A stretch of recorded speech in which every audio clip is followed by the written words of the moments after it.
Buenos días, profe. ¿Cómo están? Ya viernes, por fin. Oigan, ¿quién me puede decir cuál fue ese cambio sustancial en 2008 con Felipe Calderón en la regulación del tema energético?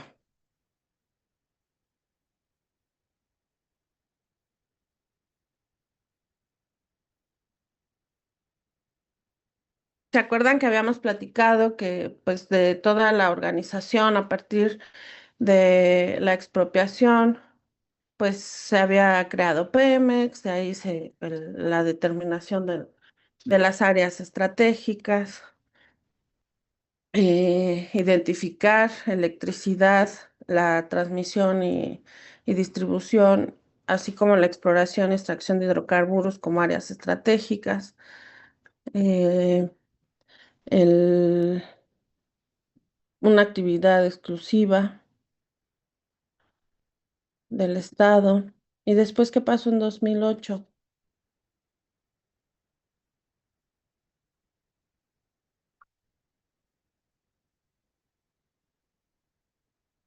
Sí, Emiliano.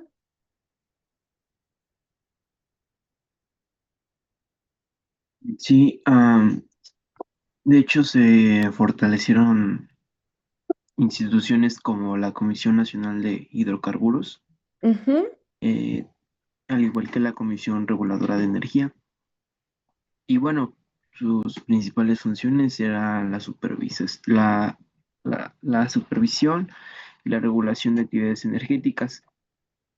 Entonces, bueno, durante esto mismo también se buscó transformar a Pemex como una empresa, bueno, o sea, tener como una mayor función pública, ¿no?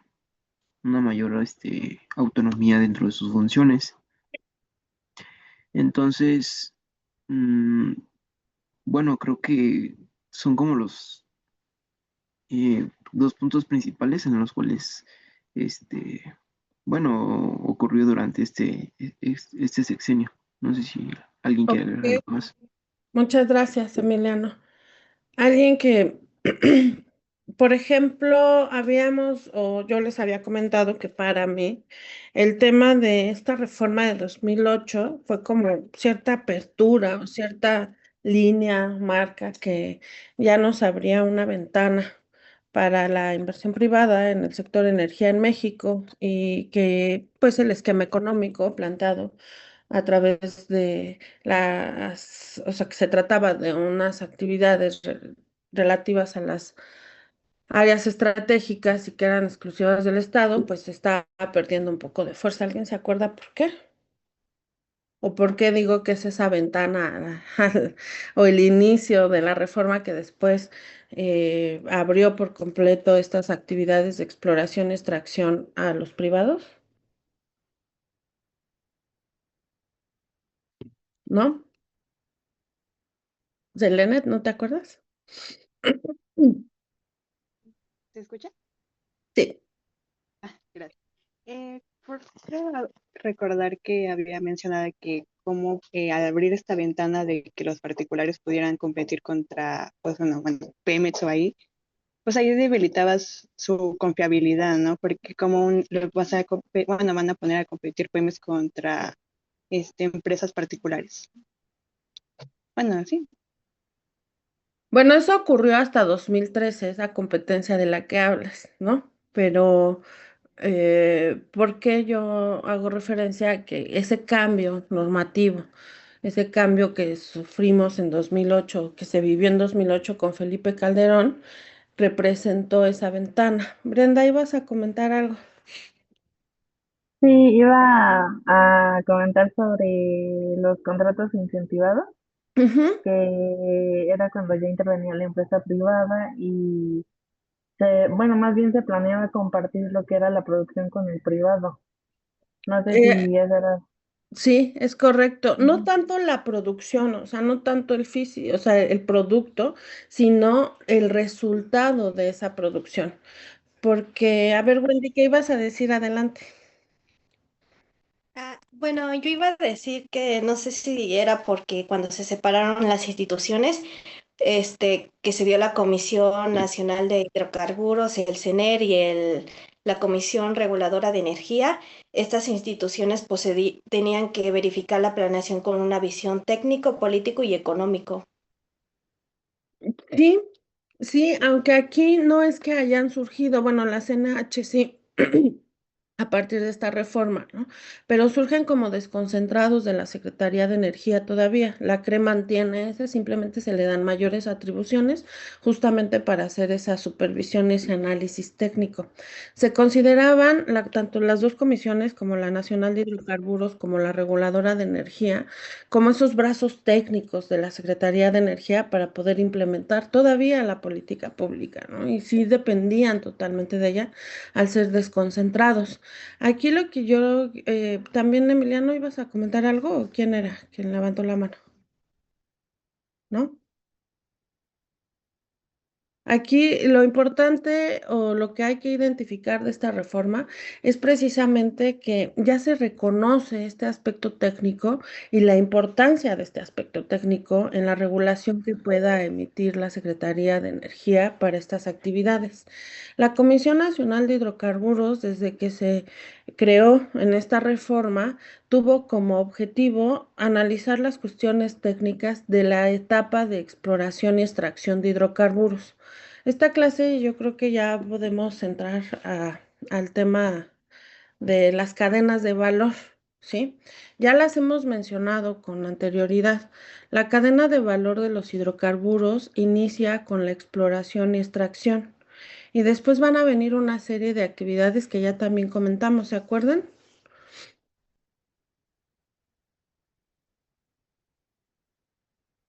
¿Qué hacemos con ese hidrocarburo que sacamos del subsuelo? ¿Qué podemos hacer con él?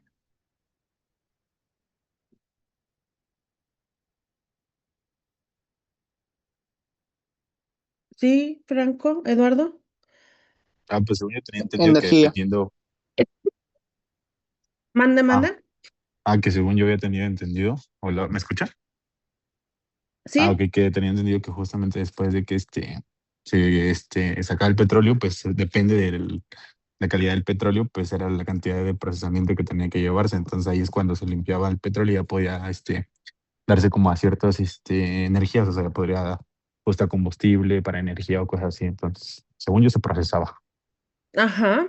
Bueno, lo que se procesa es el gas y el crudo, aceite o petróleo, como lo conocemos, esos tres nombres lo pueden identificar, se refina, ¿no? Por eso tenemos estas 8 refinerías en México o que forman parte del Sistema Nacional de Refinación y que justamente van a transformar ese hidrocarburo o ese gas en otros productos que nos van a servir como combustibles y son llamados petrolíferos, ¿sí?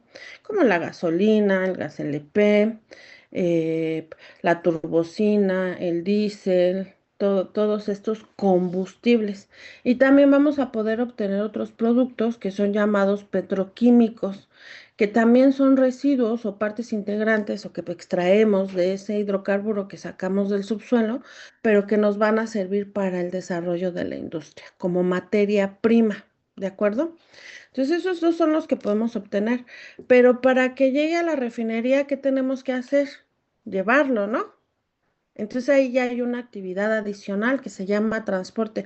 Imagínense el traslado físico para llegar a todos estos puntos, o imagínense las actividades físicas, eso es lo que quiero decir, para lograr el consumo por un usuario final de estos productos, ¿sí? Entonces sale de la tierra y pues digamos está en Tamaulipas, ¿no?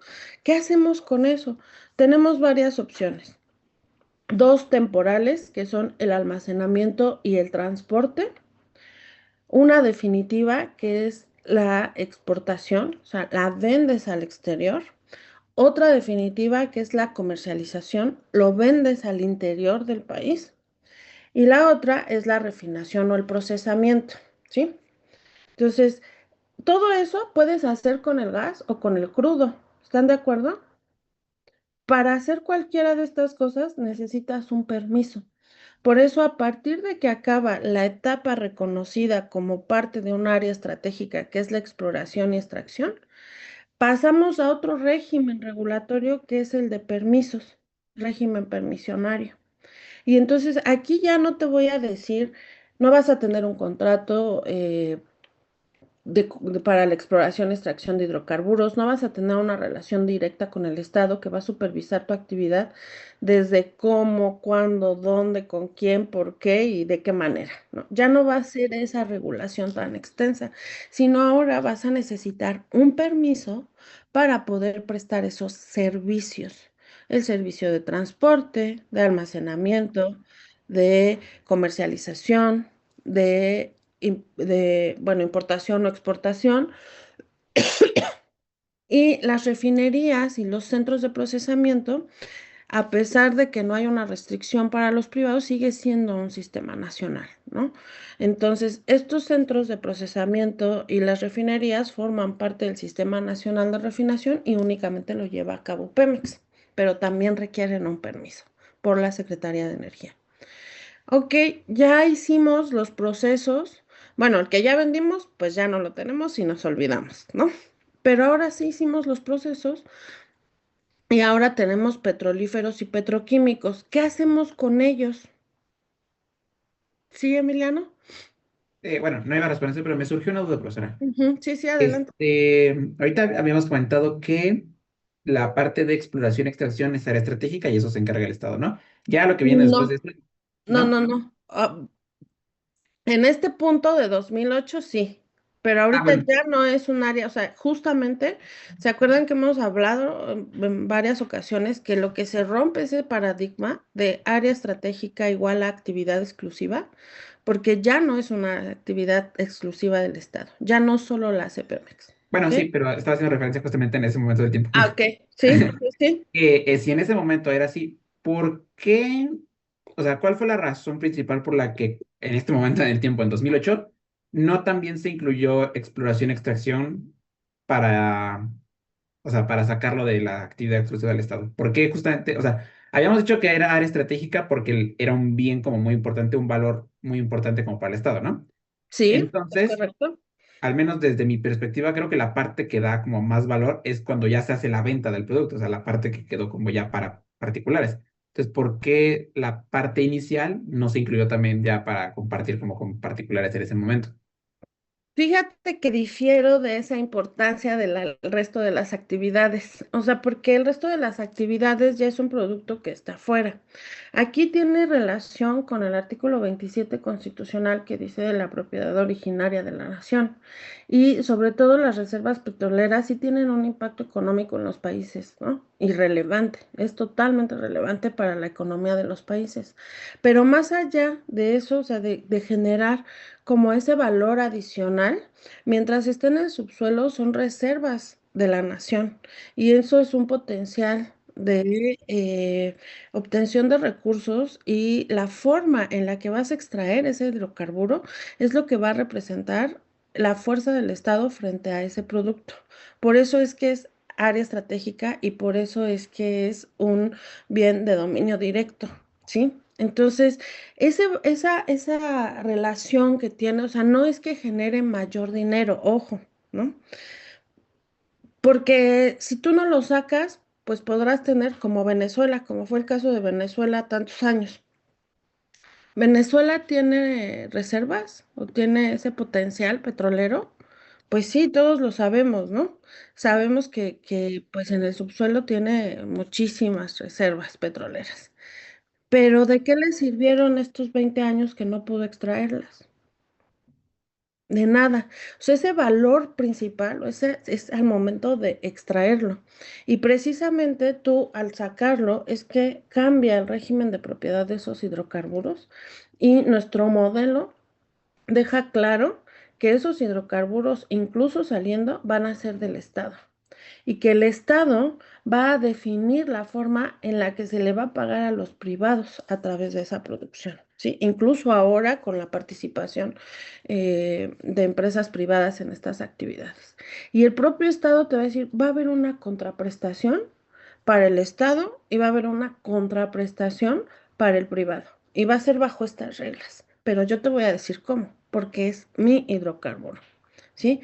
Entonces, y además, por eso es importante identificar la diferencia entre cadena de valor con cadena productiva, porque precisamente si no tenemos esta etapa, no podemos desarrollar ninguna de las siguientes actividades, ¿no? Lo cual parecería evidente, pero aquí el hecho de que sea el hidrocarburo, o sea, el petróleo y el gas, es energético, que desde antes de que lo podamos ver, desde antes de que lo podamos utilizar, pertenece a la nación, le da ese soporte para poder regularlo de la manera que decida, ese régimen especial público, ¿no? Pero no es tanto de cuánto vale o si vale más un litro de gasolina.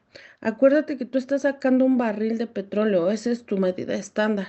Y ese barril de petróleo pues se va a convertir en muchísimas cosas. Probablemente obtengas más dinero de la venta o consumo de esos productos, pero ya son actividades que van a estar sujetas a un mercado, a una competencia. Y la actividad exploratoria y extractiva, no, sino a una regulación de la actividad en sí misma, no únicamente de mercado. Entonces, no es que no se haya dejado entrar a los privados en este momento. En 2008, recuerden que veníamos pues de esta actividad exclusiva del Estado. Entonces, al ver que esa actividad que solo hacía Petróleos Mexicanos estaba decayendo, esa actividad que no invertía suficiente en el Sistema Nacional de Transmisión Eléctrica y que no podíamos llegar a ciertos lugares, se dijo, tenemos que generar modelos nuevos que nos permitan allegarnos de inversión privada, ¿sí? Para poder desarrollar estos proyectos y continuar con las actividades que son identificadas como estratégicas. Entonces, no te voy a dar acceso completo porque sigo manteniendo este paradigma de actividad exclusiva, pero sí te voy a dejar entrar a mi modo y consideración, ¿no? Y ese modo y consideración fueron los contratos incentivados, los IEPS y los COPS. Esos contratos en donde no te voy a dar producción, o sea, no te voy a dar barriles de petróleo, no te voy a dar especie, pero lo que sí voy a hacer es pagarte un poco más si produces más. O sea, voy a aplaudirte con dinero tu eficiencia. Si producimos más, vas a ganar más. Vamos a tener un tope hasta cierto punto de producción en el proyecto y a partir de que lo aumentamos, tu pago también va a incrementarse. ¿Ustedes le echarían más ganas o no? A ser más eficientes, a producir más y con tal de ganar más dinero, ¿no? A eso me refiero con la ventana. No es que vaya en ningún momento hasta la fecha el sector hidrocarburos, ni tampoco el sector eléctrico en cuanto a transmisión y distribución, ha estado abierto por completo al sector privado y que se maneje como un mercado, que responda a las variables básicas de oferta y demanda. Eso no ocurre, ni va a ocurrir, la verdad, ¿no? En estos temas. ¿Por qué? Porque esa supervisión del Estado, esa regulación que el Estado ejerce, es de la actividad en sí misma, no nada más de vigilar a las empresas que participan en un mercado. La regulación inicia así. La regulación inicia como, a ver, ¿qué están haciendo? Este está comprando empresas de más. Vamos a ponerle un freno. Este está destrozando a sus competidores. Este no deja participar a empresas pequeñas. Este acapara todos los productos. Así empieza la regulación del Estado, porque es una regulación económica. Y entonces lo asimilamos como una regulación enteramente de mercado. Pero cuando cambiamos a sectores estratégicos, lo que hace la regulación es ir más allá del mercado y a regular la actividad en sí misma. Les voy a poner ahí en la carpeta un contrato para la exploración y extracción de hidrocarburos para que lo vayan hojeando y vean el cúmulo de obligaciones que tiene el contratista, ¿sí? O sea, cómo el Estado le va a decir, por eso les digo, les dice dónde, cuándo, cómo, por qué, con quién y de qué manera. Todo, ¿no? Absolutamente todo te lo tengo que autorizar. Entonces, por eso es que no cambia, Emiliano. No sé si amplié tu duda o si la solucioné. O sea, esa esencia de las actividades de exploración y extracción incluso se mantienen hasta la fecha, ¿no? Sí, sí, ya creo que por lo que entendí, simplemente como, pues sí, el hecho de tener como estas reservas de petróleo que se puede convertir en muchas cosas es lo que le da como un mayor valor, la versatilidad del barril de petróleo a ya los productos terminados. Bueno, al menos fue lo que entendí ahorita. Sí, es correcto, es correcto. Y los productos terminados, pues al final ya van a manejarse y van a tener un precio dependiendo de la oferta y la demanda. Y también va a haber la posibilidad de tener políticas públicas al respecto, como una que está vigente actualmente. No más de 24 litros por la gasolina, ¿no? Digo, 24 pesos por litro de gasolina, ¿no? Pero es un acuerdo que la presidencia sacó, le dijo a los gasolineros, algunos aceptaron y entonces por eso no ha subido. Era una medida temporal económica por 6 meses que terminaba en noviembre pasado y se ha extendido hasta la fecha. Pero esto con la finalidad de poder estabilizar ese precio y que no hubiera o no generara efectos inflacionarios para poder seguir consumiendo, ¿no? Entonces, esa fue una medida, digamos. Y el Estado también puede intervenir, no es que lo vaya a dejar solo así, pues ahí peleense y competencia libre. En México eso no ocurre en sectores como el energético, ¿no? Siempre vamos a tener esa protección o esa participación del Estado de una u otra forma, va a ser mayor o menor dependiendo de la actividad de la que estemos hablando. Pero lo que sí es, o sea, lo que quiero que vean es cómo se divide dentro de la cadena de valor de los hidrocarburos esta primera parte, que justo fue interesante la pregunta de Emiliano porque me permitió aclarar de qué manera o por qué es tan importante para el Estado la realización de las actividades petroleras, entendidas estas únicamente como exploración y extracción. Y todo lo demás lo vamos a sujetar a un régimen distinto, a ese régimen permisionario. ¿Son libres? No, por supuesto que no. Necesitas un permiso. Y algunas de ellas necesitas una regulación tarifaria. Eso implica, ¿qué es una regulación tarifaria, Victoria? ¿O a qué te suena? O sea, no es que les Es pregunte, que ¿qué es? no recuerdo bien, pero me acuerdo que lo vi en régimen el semestre pasado y ahorita tal cual me sonó, pero así una definición no me acuerdo muy bien, la verdad. Pero no importa que no sea definición, o sea, como, ¿qué quiere decir? ¿Qué es una tarifa? Pues yo no vería como establecer algo, o sea, como un límite, como, Ujú. es que no es como una sanción en realidad, o sea, no, eso no me acuerdo bien, la verdad. Ok, no te apures. Melissa, ¿vas a decir algo? Y después Julia. No, pues no, o sea, aunque te pongas muy lento. A ver, Es que no te oímos. toma No, uno. sí. Ah, pues por el nombre supongo que literal se encarga de mandar como el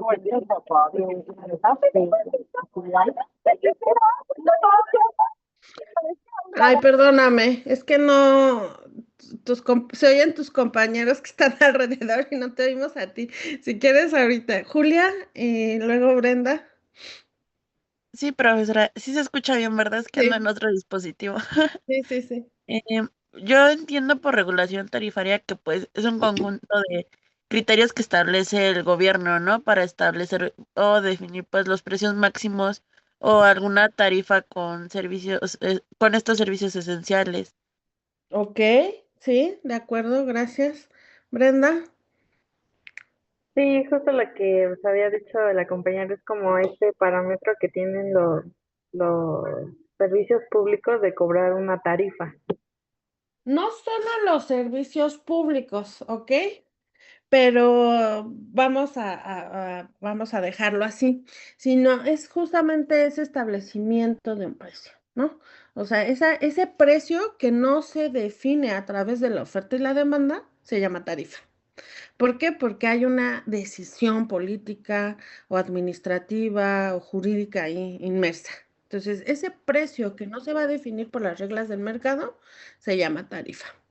Y hay actividades que tienen tarifa, como es el almacenamiento y el transporte por ducto.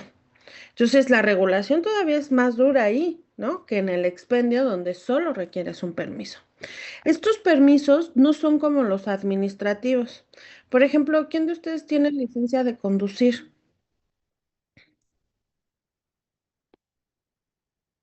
Pues varios. Y a ver, por ejemplo, Sayeg. Ah, no, Sayeg no levantó la mano. Em, Brian, ¿te hicieron tu examen? Examen de conducción, ¿no? ¿A quién de los que tienen licencia le hicieron examen? Pero solo el escrito, profesora. Ajá, ¿y práctico? No. No. El escrito es un conocimiento, bueno, lo que representa es que conoces las reglas a las que te vas a sujetar, ¿no? Y que conoces cómo debes de conducir. Es una parte, digamos, para hacer el símil de la capacidad técnica para conducir. ¿Necesitan una capacidad técnica para conducir o no? Pues yo que no conduzco les voy a decir que sí, ¿no? Porque yo no puedo ahorita salir y agarrar el carro porque me voy a estampar en el primer árbol o en la primera banqueta, ¿no? Entonces sí necesitan una capacidad técnica y tienen que saber qué tal que yo, digo, pero tomo una calle en sentido contrario o no sé quién tiene la preferencia o no sé cómo meterme a grandes vialidades y eso me lo dice el reglamento, ¿están de acuerdo? Pero además tengo que saber cómo meter el clutch, sacar el clutch, en qué momento voy a usar ¿cómo se llama? De mano, el freno de mano, en qué momento voy a girar el volante, todo eso lo tengo que saber, cómo lo voy a aprender a través de la práctica y cómo puedo comprobar que lo sé a través de un examen eh, físico, ¿no? O sea, que me vean haciéndolo. Entonces, esas dos formas son en las que yo voy a acreditar mi capacidad técnica para conducir y eso me daría una licencia o no. En teoría sí, ¿no? Más mi pago, punto. Entonces, yo acredité y por eso obtengo mi licencia. En este tipo de actividades, evidentemente todo es mucho más complejo. No solo tienes que acreditar un listado de requisitos que vengan en la ley del sector hidrocarburos, en el reglamento de la ley del sector hidrocarburos y en todas las disposiciones administrativas de la Secretaría de Energía o de la Comisión Nacional de Energía para realizar esa actividad, sino también tengo que acreditar que puedo hacerla y cómo la voy a hacer. Entonces, ahí es donde entra la importancia de esta asesoría o esta visión técnica de los proyectos para permitir acceder a esos permisos. Y esa supervisión no es un checklist de documentos en donde, pues tú al momento de solicitar, como pasa con la licencia, lo acreditas y se olvidan de ti. Y si sacaron la permanente, pues ya la hicieron porque no van a tener que pasar por eso nunca más. Y aquí la supervisión va a estar establecida de manera semanal, mensual o anual, dependiendo de la información que la autoridad requiera. Es una supervisión que más bien es una actividad que ese permiso implica la supervisión constante de la autoridad. Sí, sí, queda claro. O sea, no es, te voy a dar permiso y tú lo vas a hacer. Yo voy a estar aquí vigilándote permanentemente, ¿no? Es una actividad distinta, aunque es un régimen permisionario, también tiene esta supervisión técnica permanente. Entonces, todas estas actividades que vamos a realizar después de la exploración y extracción van a necesitar un permiso. Es decir, transporte, almacenamiento, por lo que hace a crudo y a gas, transporte, almacenamiento, exportación. También cuando importamos crudo para mezclarlo, necesitamos nuestro permiso, comercialización y refinación o procesamiento. Existirá, a ver, déjenme ver aquí. eh, existirá, Diana Laura, ¿existirá el expendio al público, el permiso de expendio al público de aceite o petróleo? No, creo que nada más es pues ya procesado, ¿no? Ajá, entonces ya sería de un petrolífero, ¿no? Ya sería expendio al público de gasolina, expendio al público de turbocina, expendio al público de diésel, ¿sí? O sea, obviamente dependiendo del producto, pues también va a depender el permiso que requieras. Tampoco hay expendio al público de petroquímicos, porque ya dijimos que esos son materia prima para la industria, entonces no tiene un consumidor final, ¿de acuerdo? Entonces, después de que ya se transforma y todo esto, vuelve a haber almacenamiento, vuelve a haber transporte. Hay una figura nueva que se llama distribución, que es llevar de un punto a otro cierto producto, pero cuando ya es tuyo. O sea, es igual que el transporte, pero el transporte la propiedad es de un tercero. Y en la distribución, la propiedad es tuya, de quien lo está moviendo y finalmente el expendio al público, ¿no? Entonces, todas estas actividades van a requerir un permiso. ¿Esto ya existía antes de la reforma de 2008? Sí, nada más que era otro esquema.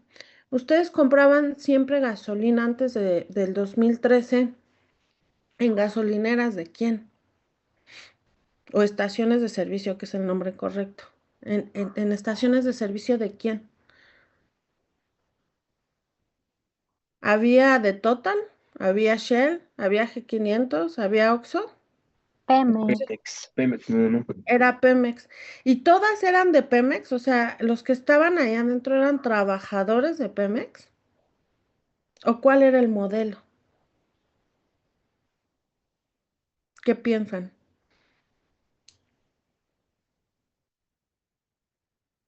Hasta ahí decía, hasta bajito en letras chiquitas, como todo lo que no queremos que se vea.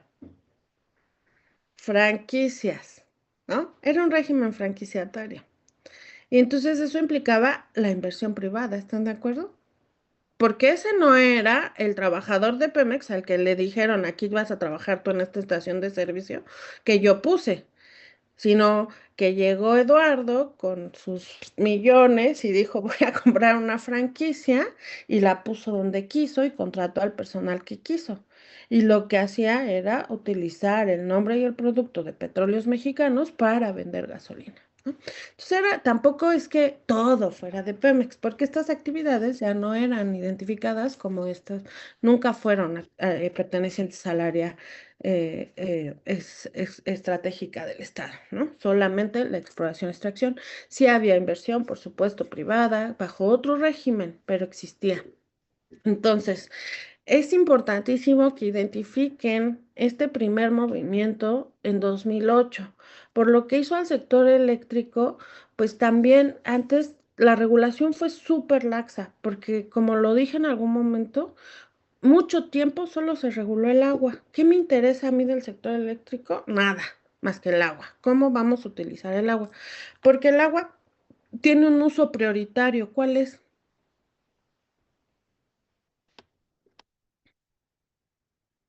¿Cuál es ese uso prioritario, Durán Carranza? Me imagino que, aparte, bueno, de energía tal vez algo de, tenga que ver con saneamiento o limpieza. Antes que saneamiento, Am, pues poder usarla nosotros para, ¿cómo decirlo? Es que no quiero sonar muy burdo, muy general, no pero importa, no importa, que eso no importa. El chiste es que nos entendamos, ese es el efecto del lenguaje. pues Y no para importa. nuestro uso común, Ajá, o sea, en tu casa, ¿no? a Bañarte, tomarla, bañarla, tomarla. Y el uso antes doméstico. Y antes, o sea, velo como desde una perspectiva más masiva, no tanto del uso doméstico, o sea, porque también muchos hogares en México, digo, fuera de las ciudades, pues no tienen esa disponibilidad del agua para el uso doméstico. Pero antes que ese uso individual, ¿qué será? ¿Te Mm, gustan los limones, el aguacate, las semillas, el maíz? sí, profesor. Ah, Entonces, pues en el cultivo entonces. exactamente, ¿no? La alimentación. Ujú. Ese es el uso prioritario del agua. Entonces, muchos años se regularon. o se reguló la industria eléctrica a partir de las concesiones de agua.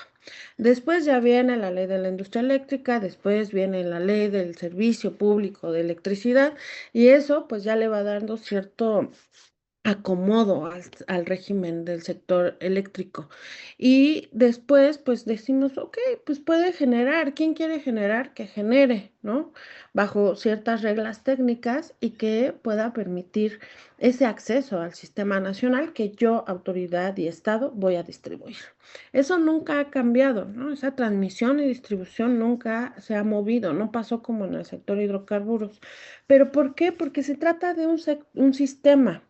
Un sistema que tiene que tener un administrador, ¿no? Imagínense que todos aquí pudiéramos estar presentando al mismo tiempo y hablando de temas diversos y de repente alguien está interesado en qué pasa con la gasolina que compramos y entonces interrumpe la presentación y mete otra, pues sería un caos. Entonces, ese administrador siempre ha sido el Estado, ¿no? Del Sistema Nacional de Transmisión y Distribución, pero también se le da cierta fuerza a través de la CRE, Comisión Reguladora de Energía, a las actividades que se van a desarrollar por los privados. Algo que no les he mencionado son las competencias de estas dos instituciones que nunca se modificaron, ¿no? O sea, fueran desconcentrados o fueran órganos reguladores coordinados en materia energética, siempre tuvieron la misma competencia. La Comisión Nacional de Hidrocarburos, como esta parte de exploración y extracción solo de hidrocarburos, solo esta primera fase de la cadena de valor de hidrocarburos, exploración y extracción.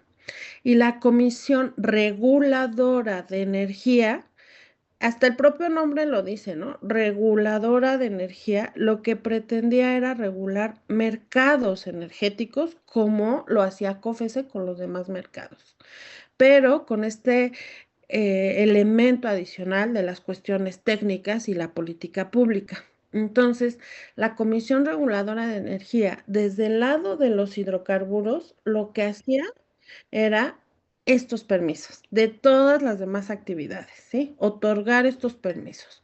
Transporte, almacenamiento, distribución, expendio público, exportación, no, exportación, importación, refinación y procesamiento siempre han estado en CENER.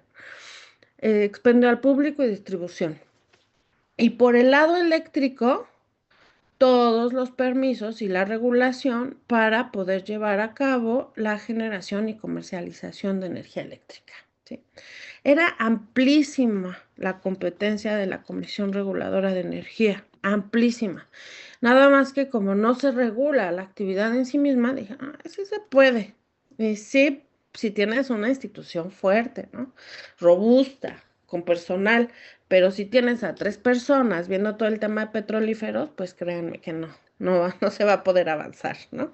Entonces, esas son las competencias. Ahora, eh, más adelante vamos a ver ya, tenemos que ver el régimen que fue de 2013 a 2024 para que podamos confrontarlo con el régimen de ya el actual, ¿no? El vigente. Y lo vamos a ver por encimita en paralelo cuando nuestra base va a ser, obviamente, lo que está vigente. Pero antes de eso, para la siguiente clase, el fin de semana, piensen en conceptos que hemos mencionado en esta clase que dicen, quién sabe de qué hable, ¿no? O sea, qué conceptos les generan como ruido, cuáles no comprendemos, cuáles no alcanzamos a ver la dimensión de estos conceptos que se utilizan en derecho energético, para que los podamos definir y así tener esta comunicación o entendimiento mutuo, ¿no? O sea, que podamos avanzar. Pero lo primero, pues, es, ¿qué es la energía? Además de lo que dice aquí, ¿no? ¿Qué es la energía? ¿Para qué nos sirve?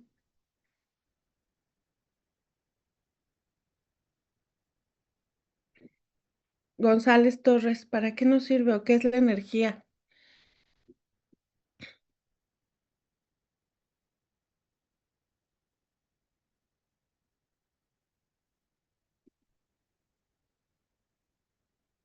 No sé si estás hablando, pero tienes el micrófono apagado. pues la energía nos puede servir para producir trabajo, cambios Ok, de en nuestra acuerdo. vida diaria. Ujú, muy bien, gracias. Sayer, Ahora ya se escucha bien el micrófono, que la vez sí, pasada tenía problemas. Ok. no, sí, se escucha. Eh, pues nos ayuda, bueno, ahora sí que bastante a nuestras actividades cotidianas, desde las más sencillas del hogar pues hasta las industrias más grandes. Digo, hay varios tipos de energía eléctrica, bueno, las que hemos visto anteriormente. Y pues sí, creo que eso sería todo. O sea, realmente está ahorita muy presente en nuestra época, Ujú. pero es algo que nos ayuda ahora sí que cotidianamente. No sé si, bueno, creo que también se cuenta como servicio público, ¿no? Bueno, esa es la energía. Es que Bueno, justamente, sí, sí, son diferentes, qué pero bueno me que lo refiero. mencionas, porque cuando oímos energía, así automáticamente electricidad, ¿no? Así, inmediato. Tienes energía y te refieres a la pila de tu celular. Tienes energía, bueno, en mis tiempos era un encendedor, ¿no? Pero justamente hacia allá voy. La energía, a ver, Emiliano, adelante. Sí, claro. Pues también, mm, bueno, referente a nuestro tema, podríamos considerarla como un insumo o un factor que sostiene de gran forma, pues, ciertos sectores como el transporte, la industria, la agricultura, el comercio, la tecnología, que en este caso, pues, generan un crecimiento económico, pues, por así decirlo, una transición social, y que, bueno, este es capaz de, justo creo que con lo que usted menciona, Ujú. o quiso decir, pues se genera una capacidad para producir, pues ya sea trabajo, otro movimiento, etcétera. Ok. Porque, bueno, la electricidad, ya me quedó eso, que digamos, la energía se ocupa para todo, ¿no? Sí, sí, es correcto. La energía, o sea, desde el punto de vista de la física, pues la energía lo es todo, ¿no? O sea, si nos vamos a ese punto, la energía lo es todo. Gracias. Elizabeth, Buenos días, ¿se me escucha? sí, Ok. Sí, pues ya nada más abundando un gracias por poquito. participar. Es la primera vez que participas. Sí, en efecto. Sí, nada más para abundar un poquito lo que dice usted, que sí, en efecto, cuando escuchamos la palabra energía, por ejemplo, en lo personal, a mí se me vino a la mente el sol, por ejemplo, pero Ujú. sí, en efecto, la energía pues son de diferentes formas, ¿no? Térmica, eléctrica, química, nuclear, por comentar algunas. Y bueno, esa sería nada más mi aportación. Muchas gracias, Elizabeth. Y sí, bueno, hay hasta energía potencial, ¿no? Ya no se las quité de aquí porque pues no tiene caso, nos vamos a enfocar. Es demasiado largo el temario como para que yo todavía divague, ¿no? Pero está la potencial, que es lo que pudiera haber, ¿no? Lo que pudiera generar. Entonces, sí, Leilani, perdóname. Sí, Leilani, no se preocupe. Pues sí, yo me acordaba justo más del concepto de física, Ujú. que decían que pues la energía era más una magnitud que conservaba cierta cantidad de moléculas y estas se transformaban, pero pues que a su vez estas al producir un movimiento generaban un calor y provocaban un cambio físico o químico. Sí, y totalmente físico eso, ¿no? O sea, de la física, o sea, que produce algo. No todas producen calor, pero sí todas producen ese cambio físico-químico porque lo que se va a traducir es en una actividad, ¿sí? Es la capacidad de realizar una actividad o en un trabajo. Y ¿qué es lo que vamos a medir? ¿Cómo vamos a medir esa energía o a qué es igual a la potencia por el tiempo? ¿Cuánto tiempo me voy a tardar en mover esta taza de mi escritorio a mi boca con cierta fuerza, ¿no? O sea, a cierto ritmo, el movimiento?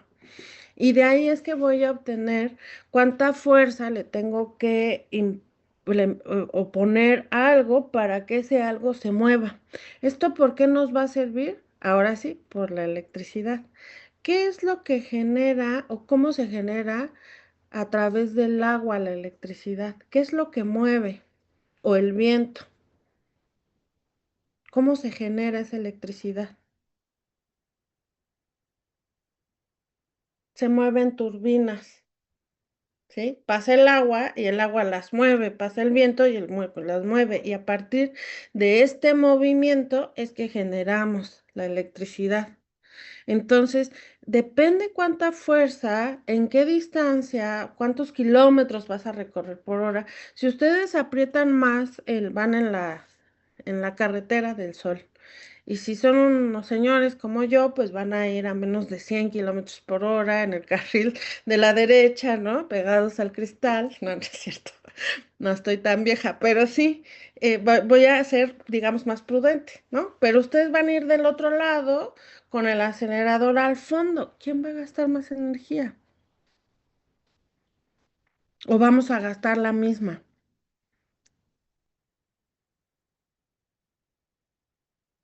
Los dos vamos del punto A al punto B, pero ¿quién va a gastar más energía?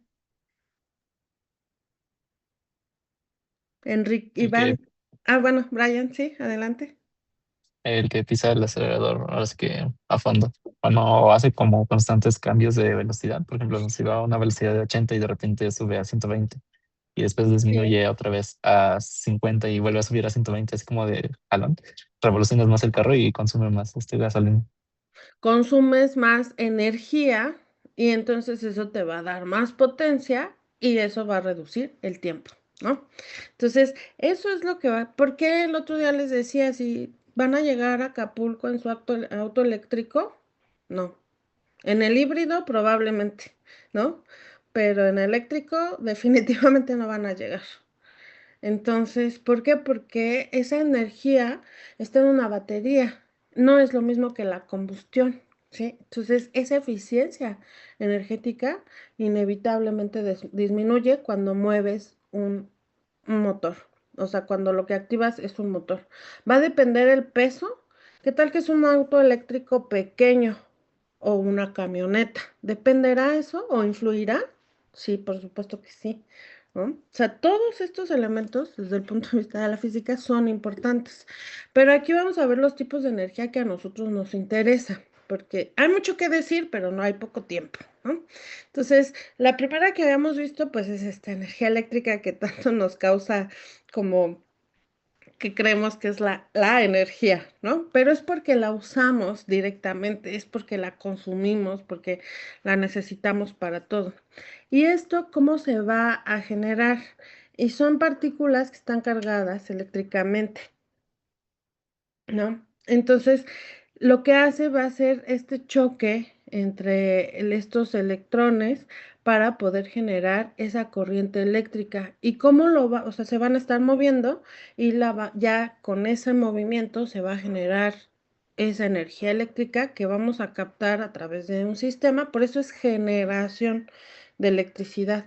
¿Y cómo hacemos que se muevan esos electrones? Pues dependiendo del tipo de energía base o primaria que utilicemos. Si utilizamos un fósil, va a ser a través de la combustión de ese fósil. Si utilizamos agua o viento, va a ser por el movimiento que genere en las turbinas ese movimiento del agua o del aire. Y si es del sol, ¿qué energía captamos? Bueno, ahorita lo vamos a ver, pero si es del sol, pues vamos a captar ya sea calor o luz, porque podemos captar los dos y eso es lo que va a permitir que se muevan esos electrones y generar la energía eléctrica, ¿ok? Ya hay una actividad en sí mismo y por eso es que se genera. La eólica, que son estos molinos que captan el viento, ¿sí? Entonces, nosotros vemos que da vueltas. Es alguien de niño tuvo de estos de colores que le soplabas, reguilete creo que se llaman, ¿no? Y le soplabas y se movía. Bueno, es el mismo principio.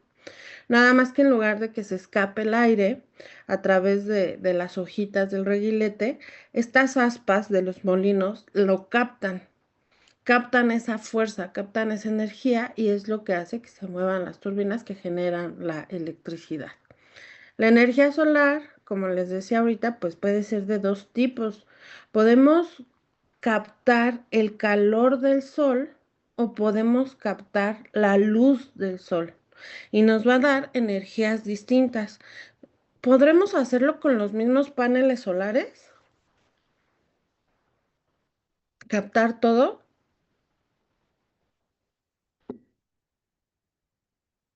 ¿No, Eduardo? Nada más Pues le yo digo abre, que, sí, nada yo más digo que abre no, el porque, micrófono. sí, yo digo que no, porque pues justamente pues no es lo mismo poner un panel solar precisamente para que capte energía, por ejemplo, de electricidad, a un calentador solar, entonces pues no genera lo mismo. No genera lo mismo, es correcto, ni tienen los mismos principios, ¿no? Entonces, dependiendo del tipo de energía que quisiéramos captar, es el panel que tendríamos que utilizar. Después viene esta energía nuclear. Un jueves de marzo, porque, bueno, noté que había alguna inquietud sobre la energía nuclear aquí en esta clase, en algún momento. Algún jueves de marzo, a finales, si no es que a principios de abril, estoy participando en un taller de capacitación anual del Instituto de Investigaciones Jurídicas, en donde vemos temas de energía. La última sesión va a ser sobre nuclear. Quien quiera asistir es en línea, ¿no? O sea, también puede ser presencial ahí en el instituto y también sirve que conocen, ¿no? A las de energía, a las coordinadoras del seminario de energía del instituto. Y pues quien quiera ir me avisa y van, ¿no? Pero el tema va a ser nuclear y pues va a ser interesante, porque yo derivado de una pregunta que me hicieron aquí, investigué y acaban de reactivar el segundo reactor otra vez. Entonces, esos 5 años que les dije, ya no, pero lo investigamos a más a detalle en ese día de la reunión, ¿no? Quien quiera ir me avisa y lo anoto en una lista para que les den acceso, ya sea en línea o presencial. Entonces, esta energía nuclear son, pues, ese choque también ¿cuál es la energía base o la energía primaria o qué elemento se utiliza para generar energía nuclear? Mm, pues sí, creo que es mineral, ay, qué pena. Sí, pues qué mineral. ¿El uranio? El uranio, sí, ¿qué será? Mineral o qué. El El uranio elemento, es lo ¿no? que se utiliza, ¿no? Y aquí lo que vamos a hacer es que ¿cómo se va a generar o por qué son tan importantes o por qué se genera tanta electricidad con un solo reactor nuclear? Pues porque el choque de estos electrones que se busca produce muchísima energía por esa energía primaria, ¿no? Ese elemento primario que es el uranio. Entonces aquí, pues todos conocemos la mala fama de la energía nuclear, ¿no? Y todos pensamos en Chernobyl y que vamos a tener secuelas radioactivas durante el resto de nuestras vidas y que la Tierra pues absorbe esa energía y va a ser así permanentemente. Y es cierto, ¿no? El riesgo es altísimo. Si la industria de los hidrocarburos tiene un riesgo muy alto, pues la energía nuclear también lo tiene muchísimo. Pero eso no significa que no pueda desarrollarse de una forma segura. El tema está en los protocolos a seguir, pero pues muchos países no están dispuestos a correr ese riesgo, ¿no? Además de que internacionalmente, derivado de las otras utilizaciones que se le puede dar a lo nuclear, han decidido fijar cláusulas morales y decir, yo ya no voy a participar de esta parte del sector nuclear. O sea, no solo le veo el riesgo para conseguir energía eléctrica, sino al desarrollar investigación sobre la cuestión nuclear, también puedo dar el paso fácil y sencillamente hacia dónde.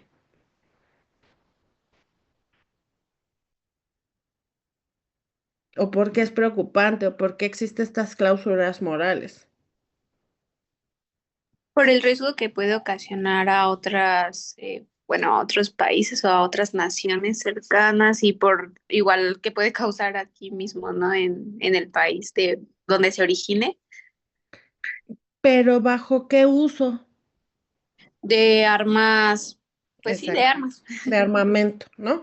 O sea, porque podemos decir, no, yo la estoy usando, única, por ejemplo, Francia, que ha sido uno de los países que durante los últimos 3 años ha invertido y ha ampliado su generación de electricidad a través de plantas nucleares y que así en 3 años abrió 4 o 5, pues ha sido muy criticado precisamente por esto, ¿no? Porque toda la investigación en nuclear está a un paso de convertirse en investigación armamentista. Entonces, por ejemplo, España está sumado a una cláusula moral en donde ya no va a haber más desarrollo de tecnología respecto a lo nuclear. Y es precisamente por estos intercambios, las guerras y todo el armamento que se ha desarrollado. No tanto es por la energía eléctrica, ¿no? Entonces, pero también hay que reconocer las crisis energéticas en las que nos encontramos y derivados de la transición energética, el cambio climático, nuestras obligaciones de disminución de gases de efecto invernadero, pues también chocan, ¿no? Con el desarrollo de otras tecnologías y que al final, pues quien lo tenga disponible y tenga dinero, pues lo va a hacer también, ¿no? Entonces, pero bueno, ahora hay que evaluar esos dos riesgos, tanto el que se va a generar por utilizar para energía eléctrica, como el riesgo de sumar a un sector armamentista. Entonces, pues ese es el tema con lo nuclear. ¿Cuál creen que sea el tema con lo solar que no hemos dimensionado hasta la fecha? ¿Sí conocen los paneles solares? Y a lo mejor, pues si lo ocupas en tu casa, piensas en su desecho, pero pues es uno, ¿no? ¿Sí, Eduardo? Pues justamente como acaba de comentar, podría ser la cantidad que se necesita para que genere la energía, ¿no? Sí, la masificación, ¿no? O sea, ¿qué vamos a hacer con todos esos paneles después? ¿Cómo los vamos? Porque los podemos tirar como esta bolsita de papel, o lo podemos tirar como una hoja, o ¿qué vamos a hacer? Eduardo y Sayej. ¿O la dejaste levantada, Eduardo? ¿Quieres decir algo? Ah, no, sí la dejé levantada. Ok. Sayej. Bueno, también por lo que entiendo es que es muy caro, ¿no? También el hecho de implementar ese tipo de energía. Digo, se supone que hay proyectos en donde no sé si las alcaldías van y te pueden instalar pues un panel solar, pero también, o sea, hay una cuestión también de burocracia porque, bueno, ahí en el edificio intentamos poner uno, pero nos pedían muchos requisitos, casi siempre nos citaban a horas donde pues se supone que bueno, el jefe de sección, digamos, pues nunca estaba. Entonces, la verdad es como que nos alejaban de esa como posibilidad de tener un panel solar. Fíjate que en ese trámite, y me voy a oír muy fea, pero realmente lo creo y espero no afectar ninguna sensibilidad, pero es ignorancia. O sea, llegas con ese trámite, uy, ¿y ahora qué voy a hacer? ¿No? No sé ni qué tengo que revisar. Entonces lo aplazan. Y sí, el tema del burocrático es impresionante, y sobre todo cuando no se conoce, ¿no? Eh, ahorita comento el tema de qué puedes hacer. Karime. Y justo también por el tema de la contaminación, ¿no? Porque, por ejemplo, muchos de los paneles supongo que contienen sustancias como plomo o así. Entonces, pues si no se manejan correctamente, justamente pueden llegar a contaminar el suelo, las aguas o incluso, pues físicamente nuestra salud, ¿no? Es correcto, es correcto. Ya bajo la mano quien estaba y no me fijé quién era. Adelante, no la bajes, adelante, aunque sea lo mismo que dijeron. Yo iba a comentar que yo tuve un acercamiento con eso de los paneles solares, Ujú. igual de la alcaldía. Hubo como un proyecto y los regalaron. Bueno, te Sí. daban más bien el dinero y ya tú contratabas a una empresa que te los pusiera. ¿Y si Y funcionan hasta la fecha? sí, y eso de la burocracia, o sea, tienes que hacer una interconexión con CFE Sí, es correcto. porque pues te dicen que cuando que pues te van a seguir cobrando la luz ellos, o sea, ellos te la van a seguir administrando y los paneles solares lo que generan es lo que, como si la pagaras, ¿no? Con tu propia producción. Con lo que tú produces, es correcto. Ahora eso ha cambiado un poco, pero sí es el mismo principio. O sea, porque el panel solar puede ir directo, o sea, la energía, mi punto es, la energía que se genera de tu panel solar puede ir directo a tu televisión. No. Tiene que pasar por la infraestructura de CFE, porque eso es lo que la va a regular, ¿sí?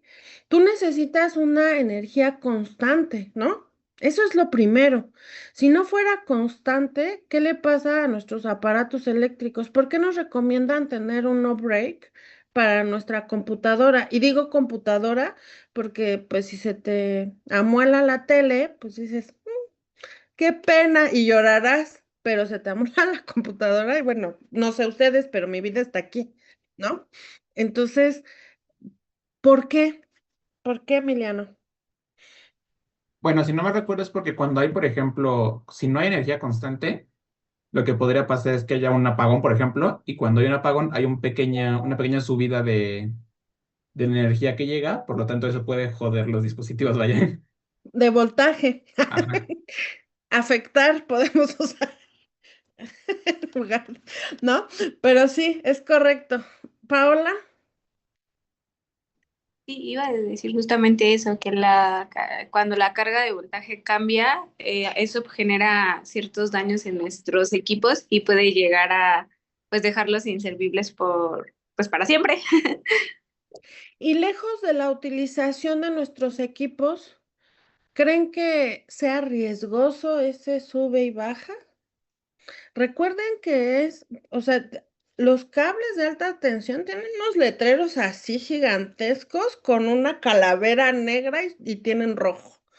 Es como en la naturaleza, los animales que tienen un verde brillante, un rojo, un negro, es porque son venenosos, ¿no? Entonces, sí, Karime. Sí, justo lo que le iba a decir, que podrían ocasionar como más cosas, ¿no? O sea, por ejemplo, un incendio o alguna descarga eléctrica para algún ser humano. Exactamente, ¿no? O sea, el riesgo también pasa no solo a nuestros aparatos o a esta necesidad de energía constante, sino que pueden generar ciertos accidentes, ¿no? Y si lo estamos viendo en nuestra casa, imagínense masivamente. Entonces, eso que tú generaste de electricidad tiene que ir forzosamente al sistema. Ese sistema la regula y quien te presta el servicio es la propia CFE. Ah, y entonces, ¿de qué me va a servir? Pues te va a servir porque tú le estás dando energía a CFE, ¿sí? Y entonces eso te lo van a descontar de lo que te tendrían que cobrar. Y por eso es que tu consumo en cuanto a precio pagadero a CFE disminuye, ¿sí?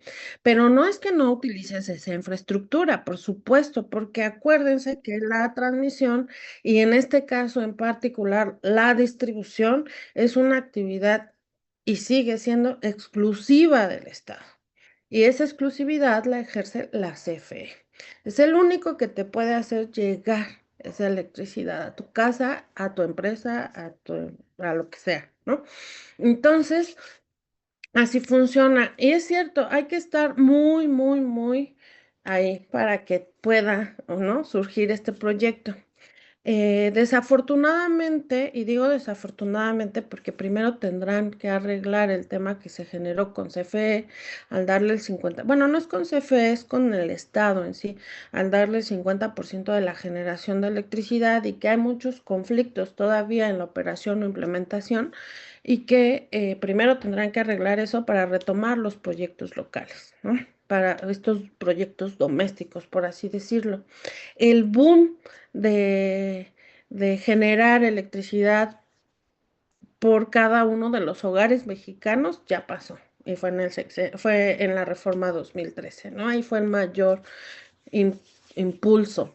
Pero va a volver porque pues vemos que el requerimiento de energía eléctrica cada vez aumenta más y nosotros tenemos las mismas o menores posibilidades de satisfacerlo. Entonces, en determinado momento va a volver. Con relación a los costos, nada más les quisiera aclarar que cuando surge los paneles solares eran impagables para cualquier persona, ¿no? En lo individual. Si tú querías que tu casa funcionara, pues tenías a través de energía solar, pues tenías que ser millonario. Y el costo actualmente ha reducido importantemente, digamos un 800%, ¿no? Esa es la diferencia de que surge ahora, tiene una reducción de precio de 800%. Y eso evidentemente lo hace más asequible para todos, ¿no? O sea, y que podemos verle otros beneficios. Antes, como a la mitad del camino se veía como una gran inversión porque ibas a ahorrar muchísimo en electricidad. Ahora ya se intervienen otros factores, como es el ambiental, como es el tema así del costo de la electricidad y también la disponibilidad. Pero ahí nada más pongan al margen qué vamos a hacer con todos esos paneles solares, porque en algún momento lo van a tener que dejar de funcionar, ¿no? Como cualquier, por ejemplo, ahora que también incluimos en la cadena de valor el almacenamiento, pues la electricidad se almacena en pilas. ¿Qué vamos a hacer con esas pilas? ¿No? Pues hay que ver como un paso adicional, porque por solucionar una cosa podemos afectar otra. Ya para terminar, pues esta energía calórica o térmica que se va a dar por cambios de temperatura, ¿sí? Hay que explorar, o dentro de las energías, tendríamos que explorar también las provenientes del mar, porque no solo está la hidráulica de los ríos y que es aprovechada por CFE para generar electricidad, sino ahorita ya hay mucho análisis o investigación respecto, uno, a las mareas. Dos, a las olas que llegan a la costa. Y tres, a las olas internas, las que se dan allá en el océano y que son imperceptibles para la visión, pero que generan una gran fuerza. Todo eso se está analizando para tener otras fuentes o diversificar esas fuentes primarias para generar energía eléctrica. Colombia tiene proyectos muy, muy interesantes justamente de la energía del mar, ¿no? Entonces ahí pues hay que seguir explorando. Em, pues ya, porque si empiezo con esto ya no acabo a tiempo. Que tengan buen fin de semana. Descansen y nos vemos el lunes.